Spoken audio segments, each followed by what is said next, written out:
It happened on Christmas. Not just any Christmas, the seventh one I'd spent with them. 7 years. 7 trees dragged in and dressed with trembling lights. 7 sets of stockings hung in hope. 7 rounds of pretending we were something close to whole. That year I thought maybe I'd finally earned it.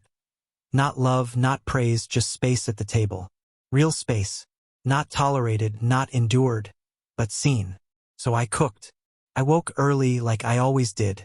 Rolled out of bed before the sun had touched the frost. The house was still. Jenna was asleep, her back to me.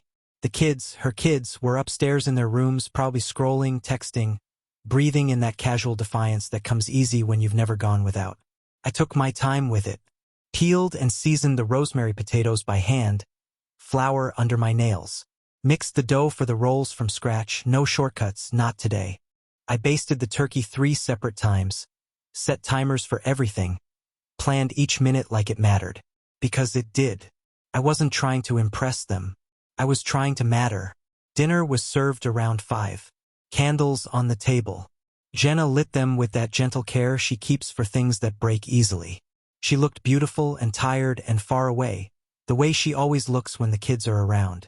Zach, 17, and Emma, 15, slouched in their seats like they'd been sentenced to dinner. Still, I told myself, they're here. That's something. Zach wore earbuds around his neck like they were part of his anatomy. Emma had her phone on the table, turned face down. Polite, but only barely. I tried not to let it sting. I brought out the plates, set them down one by one. Turkey, steaming and golden. Potatoes crisp at the edges. Gravy I whisked by hand. Real food, real effort. And then, just as I turned to get Jenna's plate, I heard it. Emma leaned toward her brother. Not whispered, not quite, just low enough to pretend it wasn't meant for me. He's like Dad, just the discount version. Zach didn't miss a beat. Clearance rack stepdad. He chuckled, like it was the cleverest thing he'd ever said. Emma smiled, not cruelly, worse, casually, like this was just the truth, obvious and boring. They didn't look at me. They didn't have to. I stood still. One hand on the chair, the other tightening around a serving spoon. No one else spoke. Not even Jenna. She heard it. I know she did. But she just stared at her wineglass, swirling the red like it might turn back time. I said nothing. Just turned, walked back into the kitchen. Took the 2 plates I'd prepared for them, the hot ones, carefully portioned, still steaming, and slid them into the fridge. Then I reached into the back pantry where we keep leftovers and scraps. Pulled out 2 mismatched Tupperware containers. Cold turkey, clumpy mashed potatoes, a slice of half-dry stuffing from earlier in the week. I plated it without heat, without shame, and I brought it out to them. Emma blinked, confused. Zach looked up, his face twisting. Not in guilt, not in apology, but disbelief, like I'd broken some unspoken contract. I said nothing. Just turned to Jenna and set down a black folder. Leatherette, worn at the edges. She knew it. She'd seen me carry it to work, seen it on my desk late at night. I'd been updating it for years. Open it, I told her. She hesitated, then flipped the cover. Inside, paper, row after row. Receipts, bank transfers, spreadsheets, notes. 7 years of data. 7 years of sacrifice neatly documented. Phone bills, $6,800. Sports travel, $3,400. Tutoring, $2,100. Allergy-specific groceries, $5,600. Winter coats, laptops, musical instruments. Broken phones I replaced without complaint. Camp fees, dental bills, glasses, orthotics, therapy. Birthday gifts they didn't say thank you for. In total, $21,000. For 2 kids who thought I was funny enough to mock. The room went quiet. Not awkward quiet, dead quiet. The kind of silence that comes when something true has been laid bare. Jenna didn't say a word. She just stared at the numbers like they were in a language she couldn't read. Zach pushed his plate slightly away. "Is this a joke?" he muttered.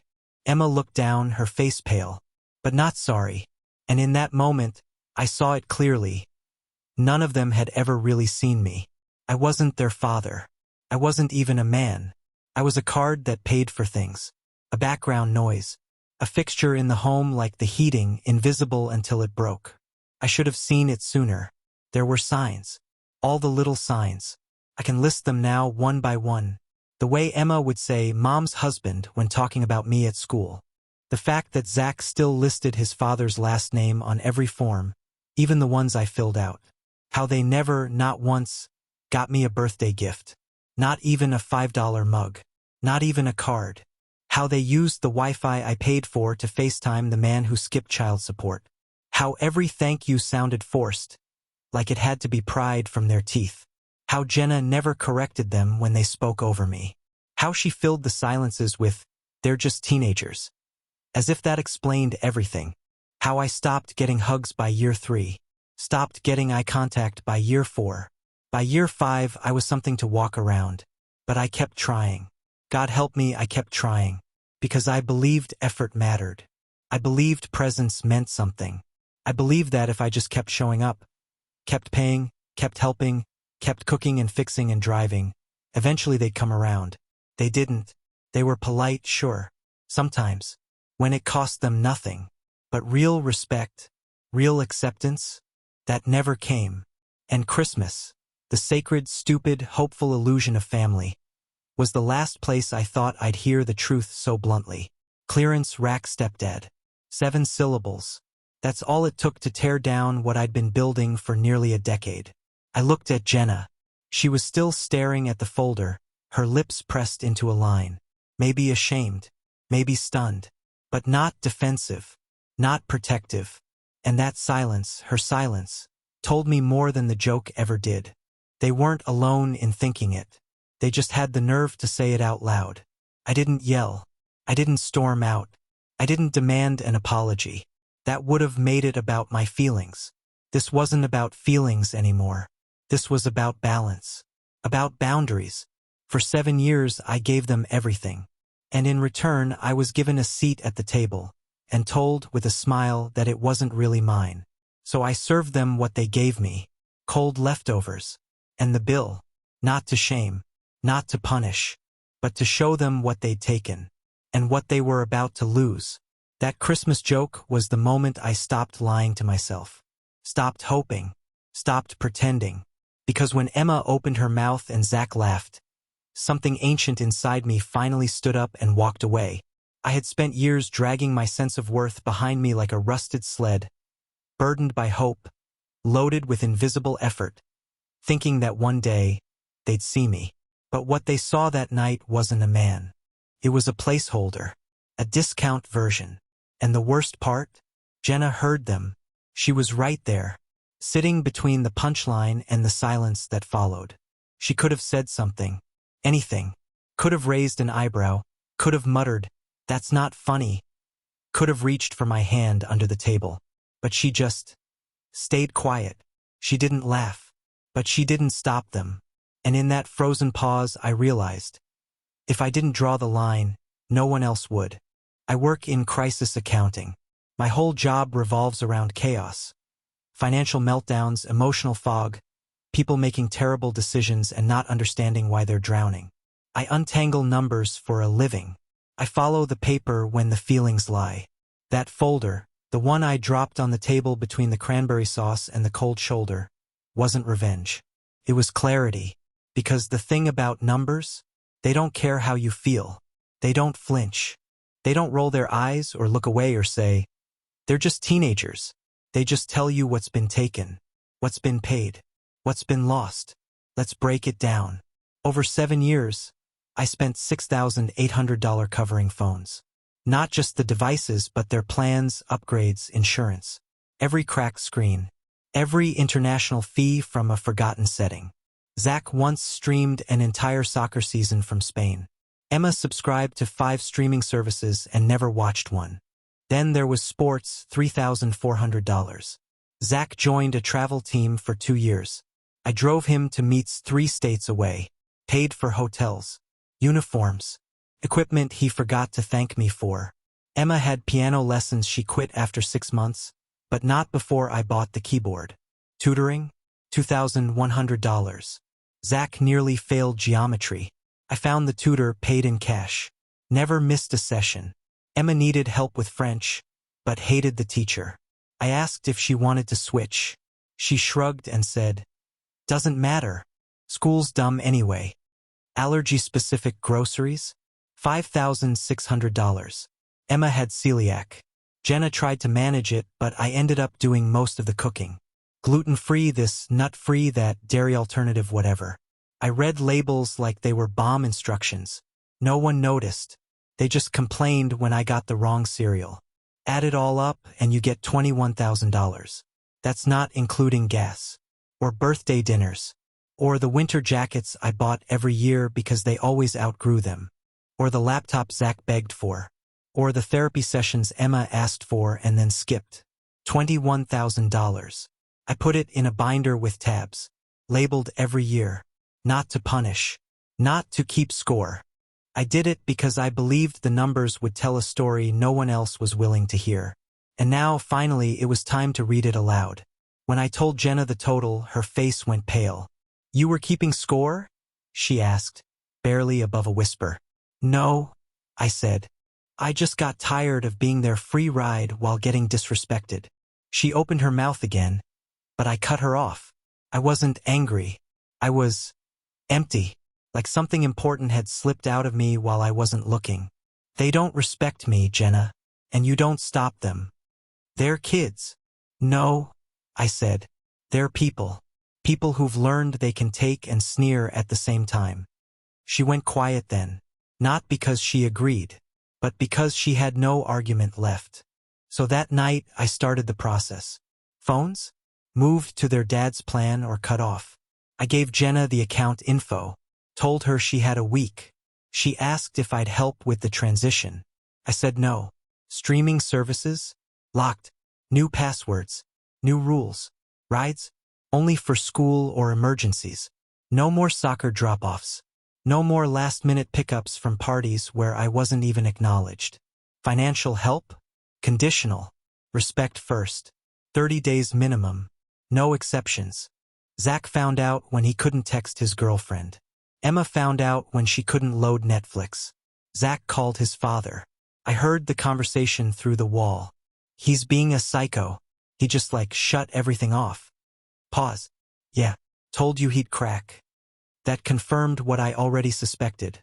Their father had been poisoning the well for years, painting me as second-rate, the substitute, the punchline, the guy who didn't matter. And the kids? They drank it up. Emma cried. Not out of guilt.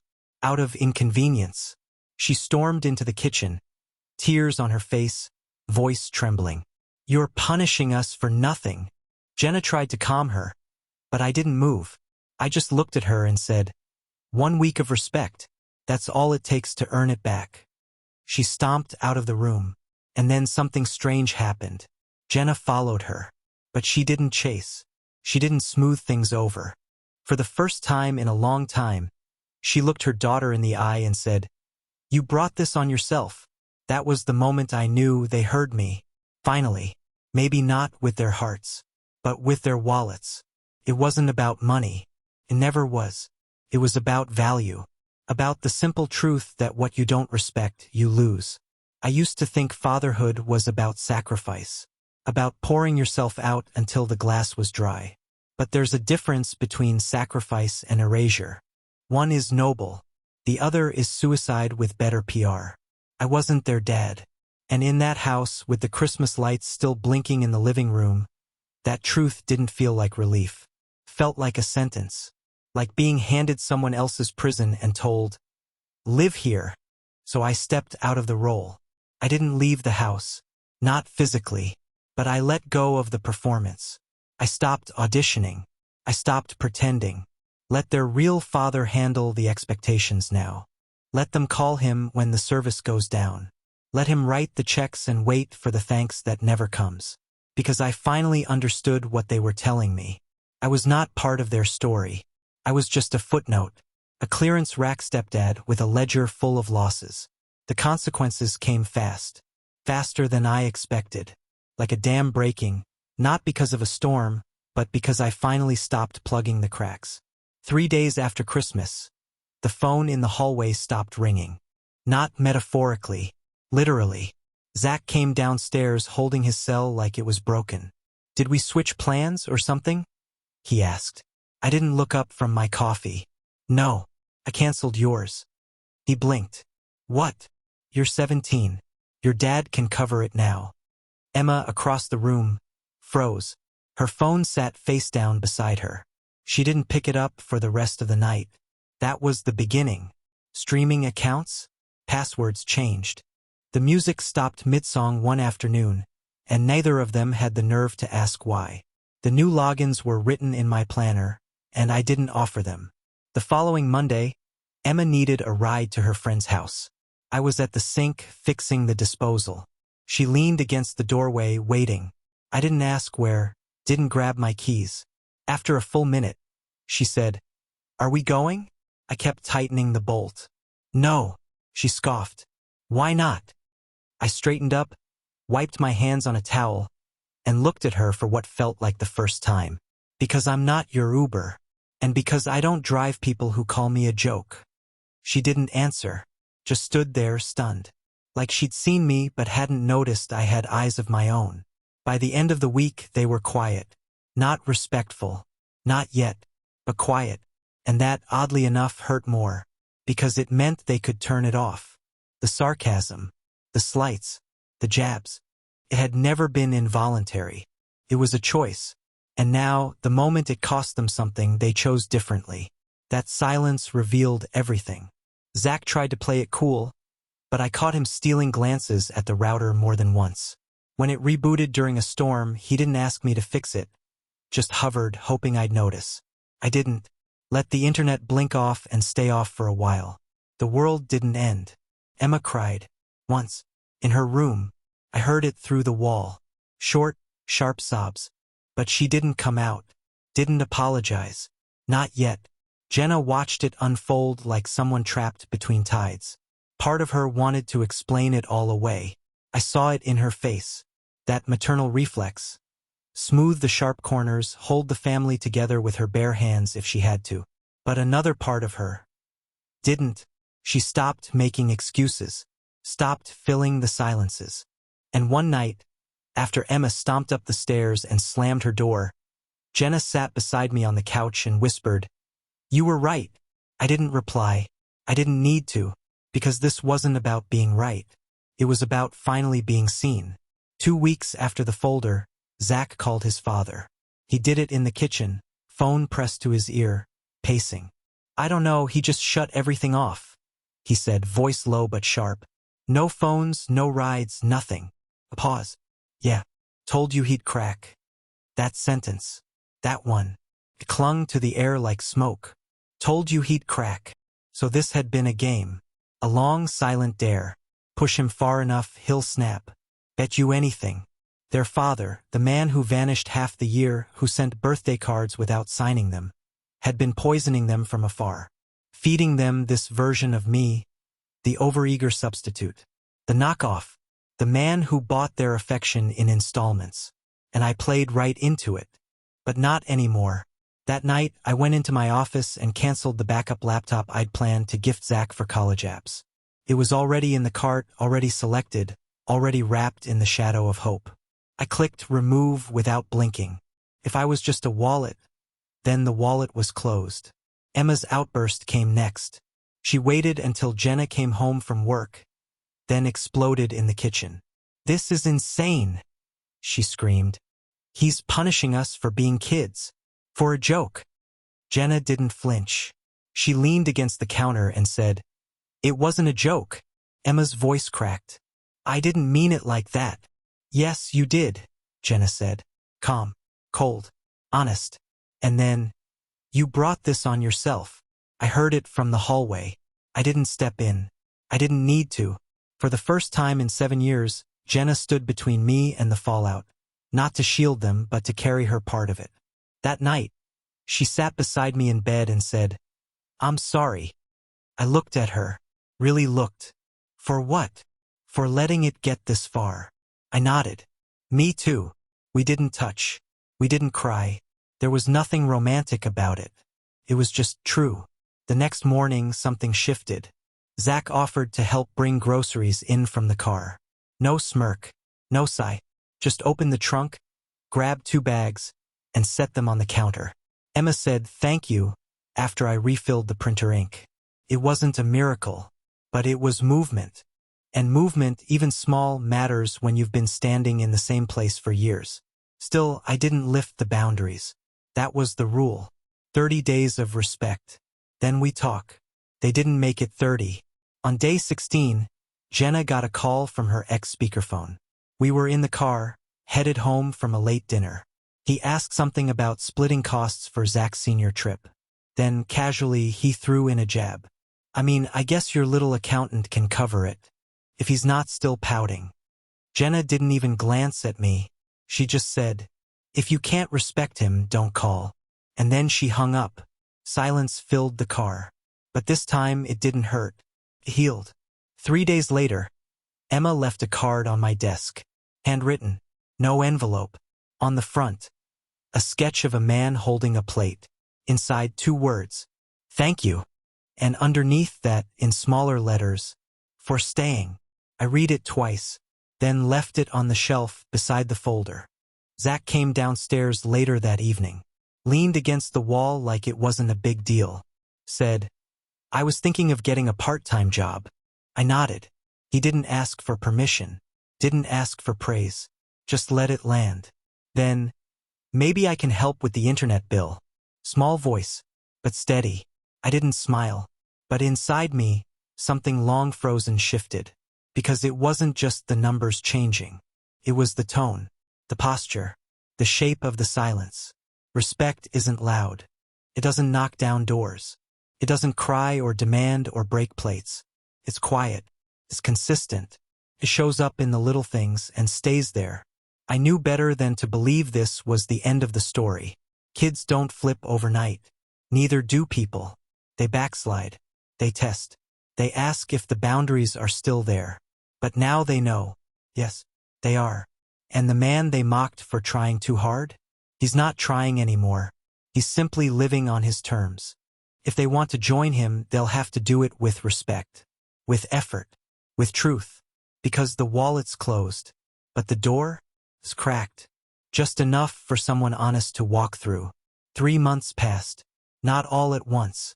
Not like a movie montage, where scenes blur and hearts change in the time it takes to play a song. No, this was real time. Slow, uneven, sometimes dragging, sometimes catching me off guard with quiet gestures I didn't know how to receive. We didn't return to normal. I wouldn't have allowed it. Normal before had been sacrifice without respect. Presence without acknowledgement. I had given and given until there was nothing left to scrape from the plate, and still they looked at me like I was standing in the wrong seat. There would be no return to that. What came instead was something else. A new order, built not on love. Not yet, maybe not ever, but on something more stable than sentiment. Boundaries. Zach got a job. Not because I told him to, because he wanted his data plan back, and I told him if he wanted it, he could earn it. 2 weeks later, he came home in a work polo, smelling like fryer grease and adolescent pride. He didn't ask for a ride. He took the bus. Missed dinner a few nights, didn't complain when the food was cold. I saw him once, in the garage, tightening the chain on his bike. It was a small thing, but it meant something. On the 23rd day, I was counting. He slid a folded bill across the counter. Internet, he said. Just that. Nothing more. I nodded. Took it. Didn't thank him. Not because I wasn't grateful, but because he wasn't doing me a favor. He was learning. And learning isn't praised for existing. It's expected. Emma was slower. For weeks, she hovered around me like someone afraid of breaking a rule they didn't understand. She cleaned her dishes. She said please sometimes, but her eyes still held distance. Not anger, just wariness. She wasn't sure what version of me she was dealing with. And then, one night in March, I came home from work to find a card on my desk. No glitter, no stickers, just a folded piece of lined paper, folded 4 times. Inside, thank you for staying. No name. But she didn't need to sign it. That night at dinner, she asked if I could help her practice for a presentation. I said yes.